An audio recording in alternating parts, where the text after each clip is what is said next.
Do you love everything football? You've come to the right place. Welcome to Beyond the Touchline, a Football Manager Central podcast with your hosts, Paul, Ryan, and Colin. Good evening. Thank you for joining us. Welcome to Beyond the Touchline. This is episode 11, the two ones, and it is not Paul, Ryan, and Colin because Ryan decided he was going to referee a basketball game, I think it was this evening, instead of coming on talking about football. So our guest for this evening is Richard, all the way from Latvia. So thank you for joining us, sir. Thank you very much for having me. Now, we just discussed Ryan's punishment, and you have the perfect punishment for him, so you can announce what it will be. Yeah, so I suggested that we should do to Ryan something that Remy Gard did to Jack Grealish and just put him with the reserves for a couple of weeks. So there you go, Ryan. You're playing in the reserves now, mate. Yep. When you give this a listen back, which we all expect you will, you are in the reserves. Good evening, Colin. How's it going? Going well. How is life in the US without your weekly MLS fix? Yeah, it's a little weird. You got to get used to it, but there's still plenty of activity going on. They're getting ready for, the re-entry drafts. The very first free agency of MLS is going on. Players are swapping teams all over the place, so there's still plenty of activity to follow, even though there's not action out on the pitch.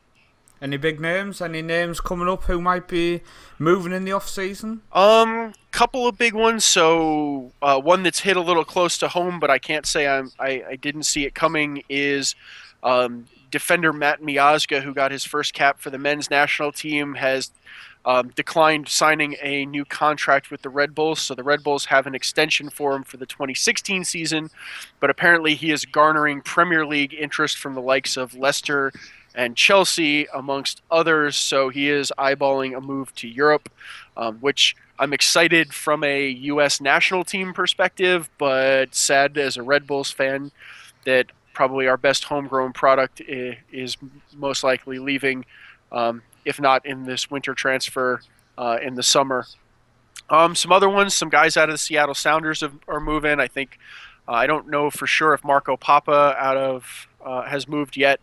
But the rumors were that he was moving. Colorado's making some moves to try and strengthen their squad. Houston as well. So a lot of stuff shuffling around. So hopefully in another week or two, when the big stuff and the reentries, kind of quiet down, I can get a better sense of what's going on in the league. But definitely a lot of buzz going on. Fantastic. I think we'll make this a weekly talking point. See what's happened over the last week in terms of players moving, Colin, over the off season. Absolutely, it'll definitely change the look of the league next year. Exactly. Now you did mention there, and I think you did it on purpose, obviously, to move into the next topic seamlessly. You mentioned Leicester and Chelsea. So I think it would be rude, Richard, not to start on the game, which is just finished. We've just finished watching it. Not as a group, we weren't all sat on a couch watching it, but we watched it. And Chelsea lose again, 1 point above relegation. Leicester top of the table after 16 games. No team has ever finished outside the top 4 after 16 games with this amount of points. It appears the Premier League's going crazy, Richard. Yeah. Firstly, to the Leicester game. I thought, that Leicester won it definitely in the first half. In the 10 minutes of the second half, they countered well. They worked very hard off the ball. I thought, and both goals were well worked. I mean, the second one just came out of nowhere. I mean, it was amazing. And the problem is Chelsea, like most times this season, when they go through that period where they miss easy chances or something like that, then they completely lose it, and they don't seem to have a plan B. I think it was interesting to watch, and I think credit to Leicester for near the end of the game, Colin. Most teams, obviously, you win and you're 1 goal up, you get the ball into the corner. Leicester were gunning for it. They wanted the third. Absolutely. I think I was listening to the game on Talk Sport, and the guys that were calling it were talking about the amazing level of work rate and just that team does not stop. Yeah. They go, pardon me. They go all 90 minutes, and they kept one. They were talking a lot of, you wouldn't think that a squad would have the athleticism to go at that pace in industry for 90 minutes, yet there they are, just pushing. And I think it's it's a really interesting point that Leicester City represents. They're not the biggest named squad. They're not the most high dollar crowd out there, but they play so well as a team and for each other, and that work rate is incredible to watch in action. Well, as you say, Colin, they go. Colin, sorry, Paul. No, go ahead. I was going to say, Colin, do you think Leicester are going to set a trend then in the Premier League? This sort of not really have. Well, okay, now Vardy and Mahrez have sort of made a name for themselves this season, but do you think it's going to be one of those things where people are going to start looking at Leicester going, okay, they don't really have one or two big names, but they have a solid team there? I think, that they're on to something, that you find a team that's, across the board has a higher average, and you can really do some powerful things. I think, to me, it's something that a lot of, Newcastle, to some degree or another, at least Newcastle fans have always called for. I think, Southampton is another good example of it, that, in the last few years that they've generated names. I think a lot of fan bases want it. I think Leicester's proving you can do it. I think something that I've started wondering about is, assume Leicester finishes top 4, as Paul said, right? Nobody has finished outside of it.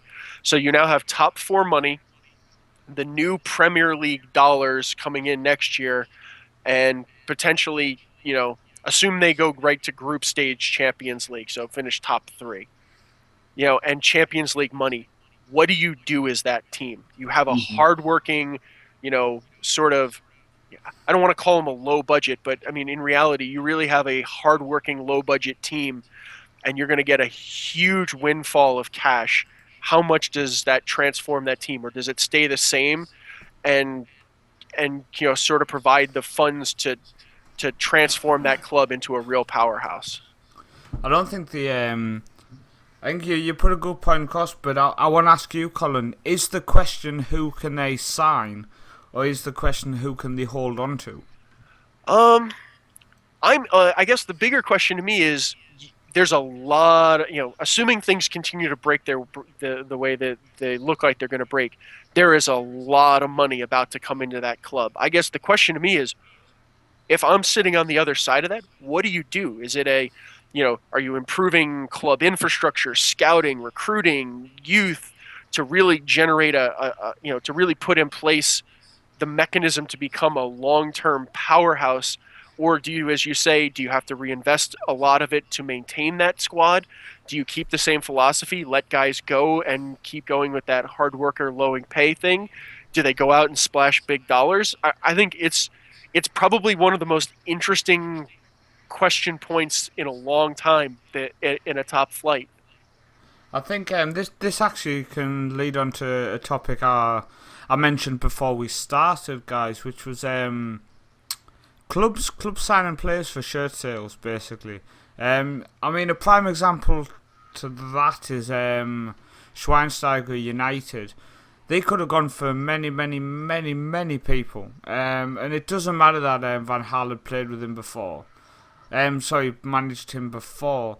I think he came in as a shirt seller, because he's getting on a bit. Could he do it in the Premier League still? He can still do a good job. Is he pulling trees up? Not at all. But then who is at the United squad?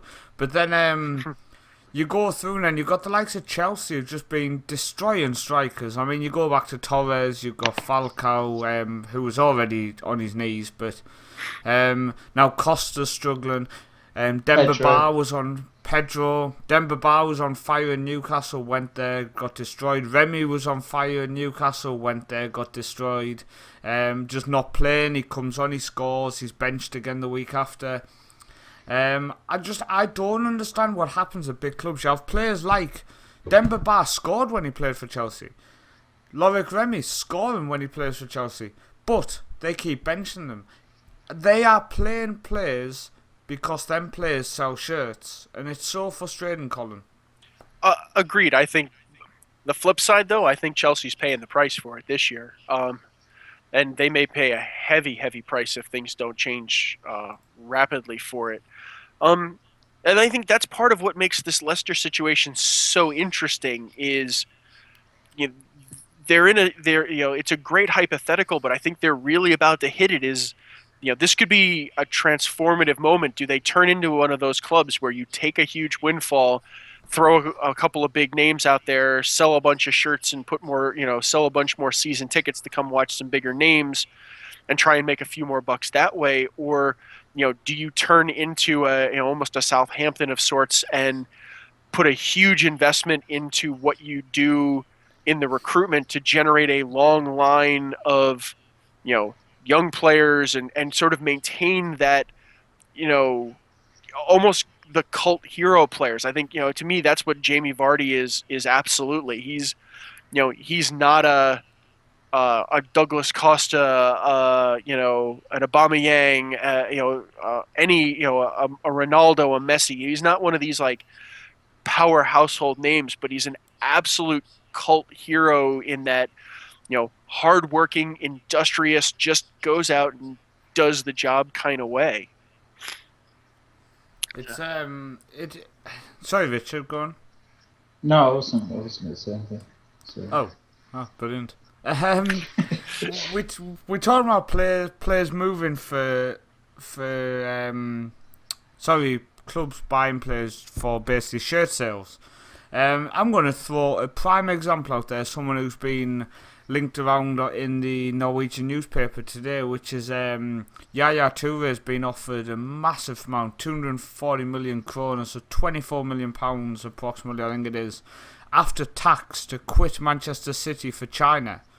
So basically to leave a club which half fills a stadium to go and play in a country which half fills stadiums.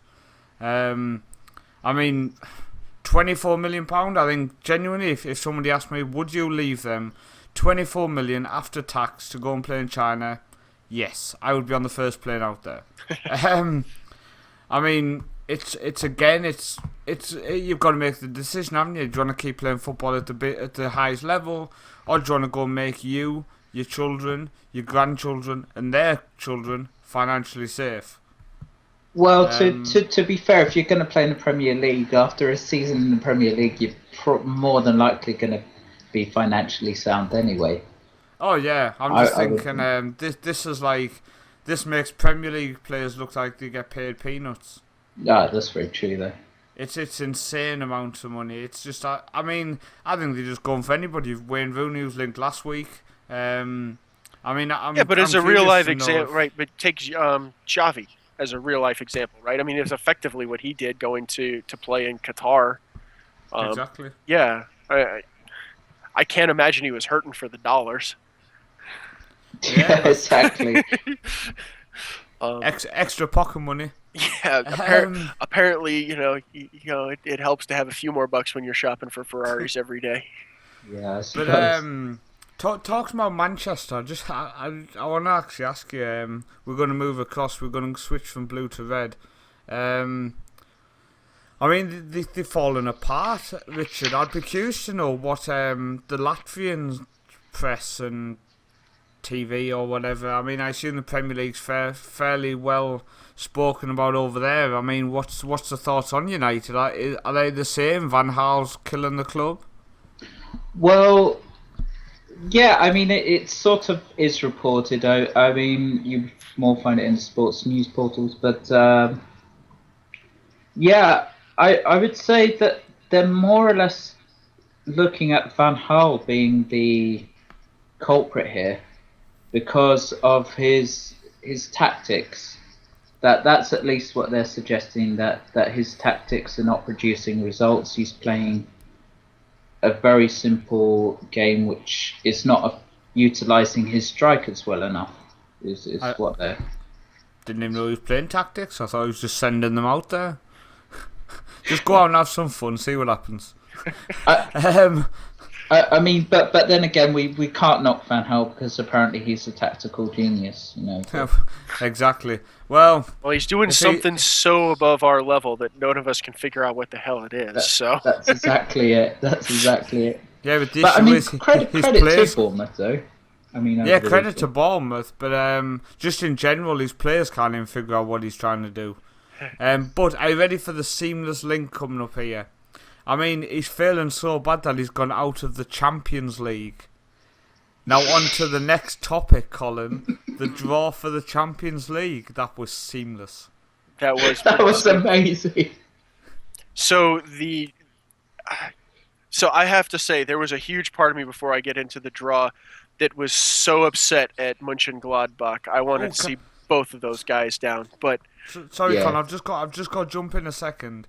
Before you tell us the draw for the Champions League and the Europa League, can I just say, people, that Colin he wakes up at lunchtime, UK time, don't you, Colin? Yes. So he comments, he says, "Hey guys, good day," and he tells us how he's looking forward to the draw. But by that time, the draw had already been made. So I had to basically dampen his dreams because he was talking about how he can't wait to watch it. So I had to jump in there and say, by the way, you have missed it, Colin. Yeah, usually they happen, usually it's done at, most of the stuff is done at night, so it's easy, I usually take a late lunch and I watch it at like 2 or so, and it was so damped, so hurt. So, public apology from me there, Colin. Thank you. Okay, so jumping into your UEFA Champions League round of 16 draw. You know, if we were really good, we'd have like the Champions League music playing right now. And we're not that good. Richard, do you want to sing it in the background, or? No, you're right. We can just imagine it. Yep, use your imaginations. Okay, so bottom to top as it's listed for me here, I have Manchester City and Dynamo Kiev. That'll be an interesting game. 2 empty stadiums. Yeah. We have one of the more interesting European clashes to me, Bayern Munich and Juventus. Real Madrid and AS Roma. Kind of a sleeper for me, Zenit St. Petersburg and Benfica. Another little bit of a sleeper, Ghent and Wolfsburg. Poor Ghent. One that I'm intrigued to see, PSV Eindhoven and Atletico Madrid. I thought that also. I think there could be a shock there. I think so. In the start of the bad draws for the Brits, we have Barcelona and Arsenal, and then a rematch of probably the best home and away series in the Champions League in quite some time from last season. We have Chelsea and Paris Saint-Germain. That's going to be interesting. Yeah. Go on, Richard. No. I was gonna say, Colin, do you want to call out the last one as well, actually? What was the last one? What did I miss? Arsenal, Barcelona. I got that. I got Arsenal. You got that one? Yeah. Oh, do you? All right. I wasn't listening. Will you excuse Richard's a guest? He's not used to the seamlessness that we have. Yeah. But yeah, I mean, well, quite often they say, if you don't come top, then you've only got yourselves to blame. But in this case, I actually feel really sorry for Chelsea. Because, I mean, out of all the teams they could have picked, for second place, they had to get the one which was the most difficult. I actually think Chelsea could turn them over because Chelsea is so bad in the league at the minute. The Champions League's almost just a welcome distraction. So it's going to be interesting. Yeah, it's going to be interesting to see how they do. I definitely think Bayern Juventus is the game of the round that I think everyone's going to look forward to. It could be Arsenal Barcelona. Are you ready for this? This is seamless as well. It could be Arsenal Barcelona, but that depends because Real Madrid are linked with signing Mesut Ozil again. So if he leaves, Arsenal could end up struggling. So what do you think of that rumour, Colin? I think if I'm Mesut Ozil, I'm hard pressed to go back to the Bernabeu at this point. I think he's playing fantastically at Arsenal. Yep. He's been brilliant. His assists are way up. His creativity is phenomenal. He just looks. To me, he looks very at home there. And I had an interesting one. So many people punish Olivier Giroud as not a top tier striker. They said on Sunday, he's at 50 goals and 113 appearances, and everyone was celebrating Lukaku last week because he was 50 and 100, and as how as such a fantastic striker, and Giroud's really not all that far off. I think it's the age there, Colin. It was the age. Like, Yeah. I mean, he's still so young. He's done it quicker than others at that age and stuff. Sure, but it's still the same conversion, right? I mean, at the end of the day, from the club perspective, you're still getting the same efficiency out of him, roughly. I think people's problem with Giroud is, I think it's down to the amount of chances versus goal ratio he has. And I think that's probably what's frustrating for most. I mean, compared to Lukaku. It's interesting. I mean, I think he's a decent striker, but I would have Lukaku any day of the week over him. And I think Lukaku will end up back at a top four club. I just think this is another situation where Mourinho's cocked up, basically. What I do want to just mention, people might have noticed, this week we are bouncing across topics like there's no tomorrow. We're literally just sliding into different topics. So if we are bouncing around, if you're enjoying it, fantastic. If you think we're all over the place, yeah, we are. Well, it's probably going to continue. Because you can blame Ryan, he's not here. So. Yeah. What we're going to do is we're going to move across to. I need the Europa League draw there, boss. Go on, then we can do the Europa League. Then I can seamlessly somehow drop into something I want to talk about. Okay, so the Europa League draw. We have Fenerbahce and Lokomotiv Moscow, Midland and Manchester United. And who thought we'd ever say Manchester United in the Europa League? That just feels weird. It's funny though, isn't it? Yeah. It's hilarious. Saint Etienne and Basel, Fiorentina and Tottenham, which is probably my pick of the round. Fiorentina knocked them out last year. Oh. And one I mentioned this morning, where I think Molde got done hard here by catching Sevilla, Augsburg and Liverpool. And boy, if you follow on Twitter, Augsburg are all amped up to go back after Jurgen Klopp. Sparta Prague and Krasnodar, Sion and Braga, Sporting Portugal and Bayer Leverkusen, Anderlecht and Olympiacos. One I'm interested in seeing is Dortmund and Porto, Villarreal and Napoli, Valencia and Rapid Vienna, Galatasaray and Lazio, and then Shakhtar and Schalke. And the final match of the round of 32 in the Europa League, Marseille and Atletico Bilbao. There's some awesome teams in the Europa League. I genuinely am so excited to watch the running. I think it's going to be interesting, especially when there's a Champions League spot up for grabs.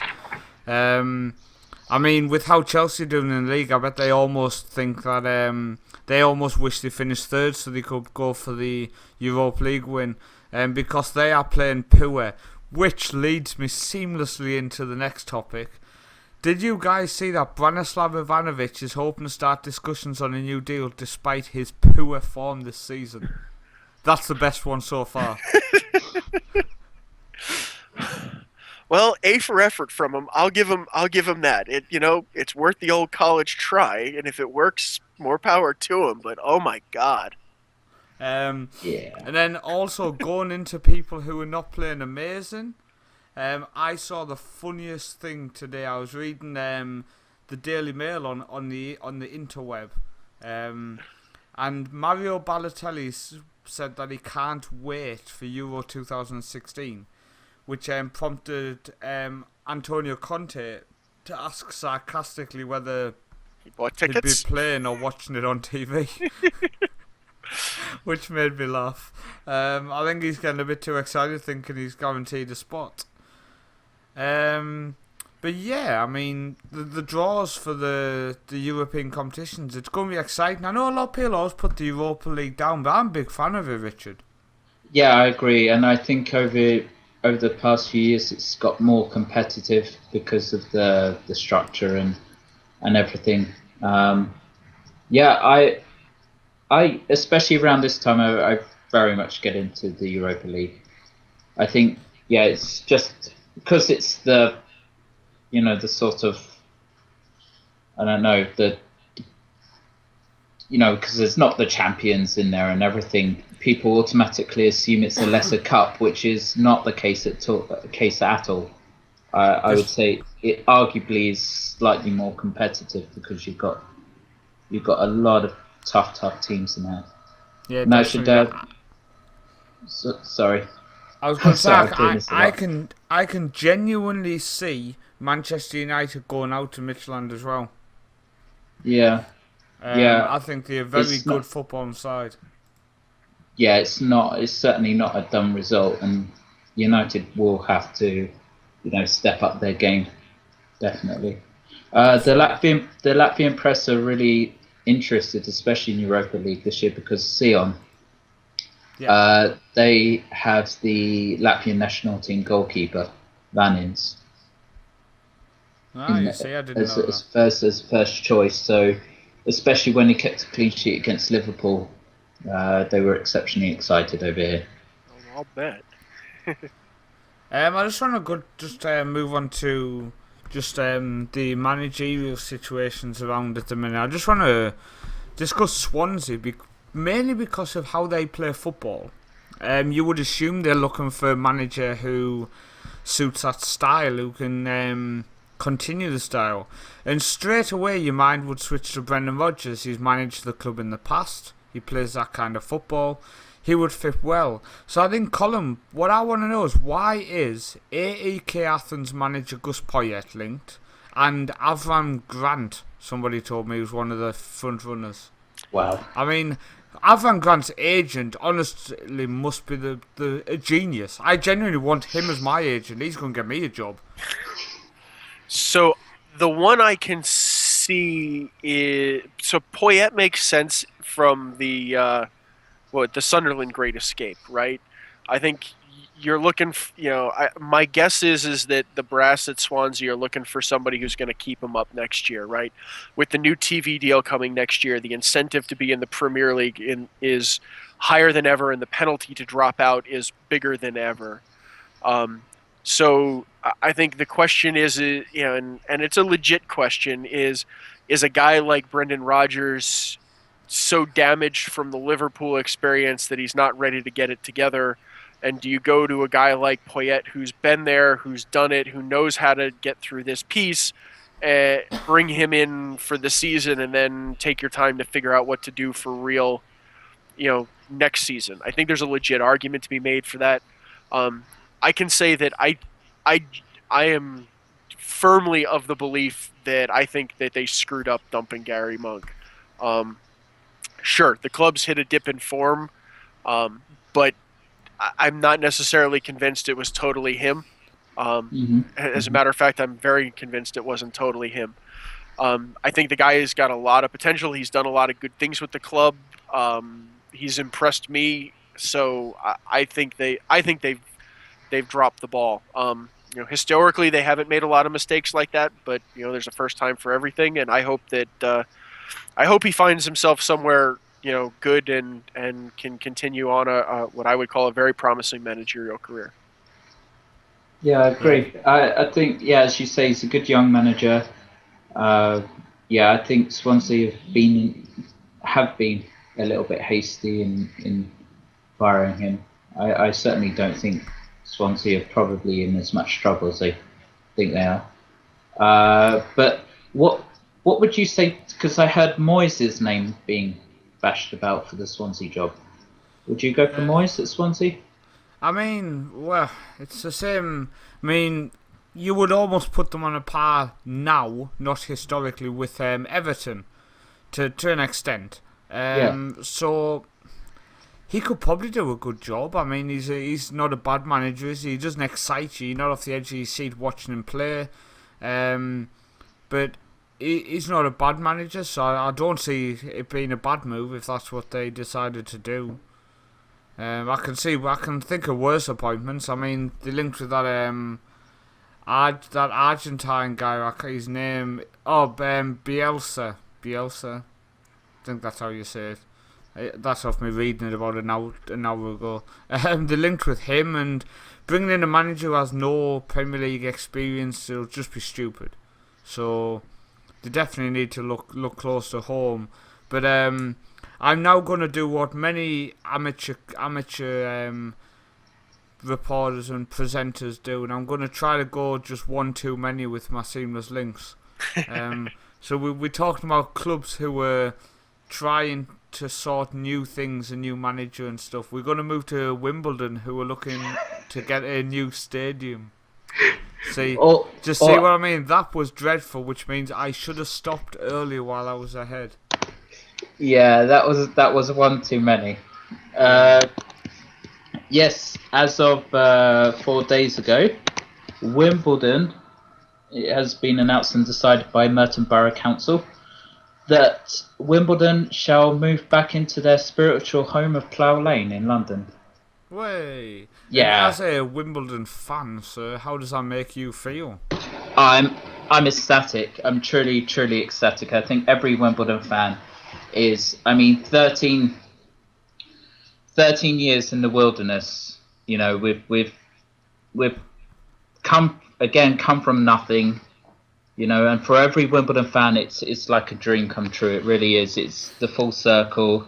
You know, we'll be at home. We'll be where we're supposed to be, and it's just a wonderful feeling knowing that we're going back home. What's the details on it? Do you know how big it's going to be, the stadium? Yes. So we're in development with Galliard Homes, and the capacity of the stadium initially is going to be 11,000, but it will go up to 22,000 if it needs to. Interesting. Yeah, and they're going to have flats around it and sports complexes and various retail things. It's going to be a whole expanse, and it's going to be great for the local area as well. It's really going to develop. I assume all this stuff, the bells and whistles we can call it, I assume all that is to kind of just help fund the idea. Yeah, I suppose so. I mean, also we have, as part of it, we have sold where we were playing, Kingsmeadow, the Cherry Red Records Stadium. Chelsea? That's been sold to Chelsea, but we haven't left Kingstonian homeless. We've given them some money to help them out find a new home as well. But okay. So they're not going to be left entirely alone, because we, as a club, Wimbledon certainly know what it's like to be without a home. So so all of this whole complex thing will help to fund the the move. And I mean, I have to, as a fan, I have to thank and say that Eric Samuelson, you know, Ivor Heller and Mike Richardson, for they have been the major players. There've been tons of the volunteers behind the club, everything. Everyone's got behind Wimbledon. It's going to be very much about the community, but Eric Samuelson, the chairman especially, he's the one that's driven the dream, I would say, from our nothingness in 2003 to where we are now. So I think, you know, we, as a fan, certainly I would put a statue of him outside the stadium anyway. That's a big ask.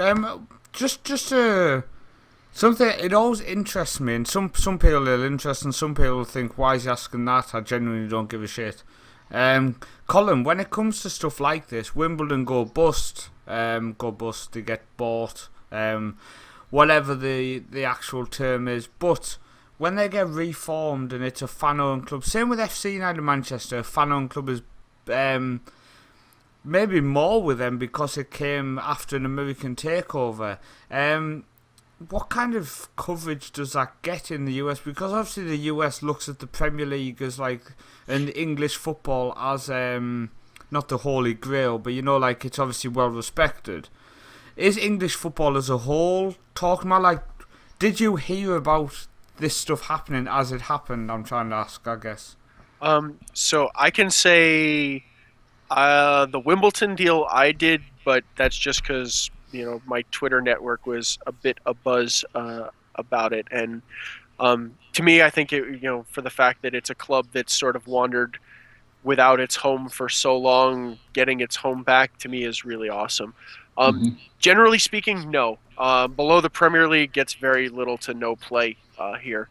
The championship is available. If you have the right TV package, you can watch, 1 or 2 games a week from the championship. And about the only exposure to anything below that is the FA Cup. There's some, premium channels where you can watch early FA Cup matches. I was watching Salford City, and I've seen a handful of other ones. But if you're not going way, way out of your league to look for anything below the Premier League, you're not going to find it. If you took a poll of 100 random people in this country, I doubt any of them know who FC United of Manchester is. Forget why or where or who. The average person isn't going to have a clue who they are. See, I find that interesting. I like to know what's going on in different countries. It's the same as over here. I actually spoke about FC United Manchester the other day to a Manchester United fan who travels over about 10 or 15 times a season, and his knowledge of them was, I've heard of them, but that's it. Right. And it's just like the blinkers for the Premier League in Norway especially, just unbelievable. Anything below the Premier League, and these are people who travel over all the time to watch Premier League football, but just below it, there's no coverage whatsoever here. Yeah, I mean, I think here you're going to end up with you'll end up with a little more diversified knowledge of top flight stuff. So I think people are familiar, obviously with England. Germany's getting a lot of play. The Bundesliga is getting a lot of play here now. So people are becoming more familiar with that. I think Spain. So obviously Barcelona and Real Madrid. Does the depth get a lot below that? Yeah, you may get into like the Valencias and Sevillas, but probably not. Ibar got a lot of play just because they hit as a real good feel-good story. But other CONCACAF type stuff is a little more familiar. So Liga MX is bigger and at least more familiar. But again, I think you're hard pressed outside of very specific circles and areas to get down below sort of top flights for the most part. Well, I think we might as well go for all three. Richard, what's the low league coverage like in Latvia? Non-existent. Fantastic. That's the bottom line. It's Premier League only. You'll get something about the Champions League, and you'll get something about maybe the Bundesliga.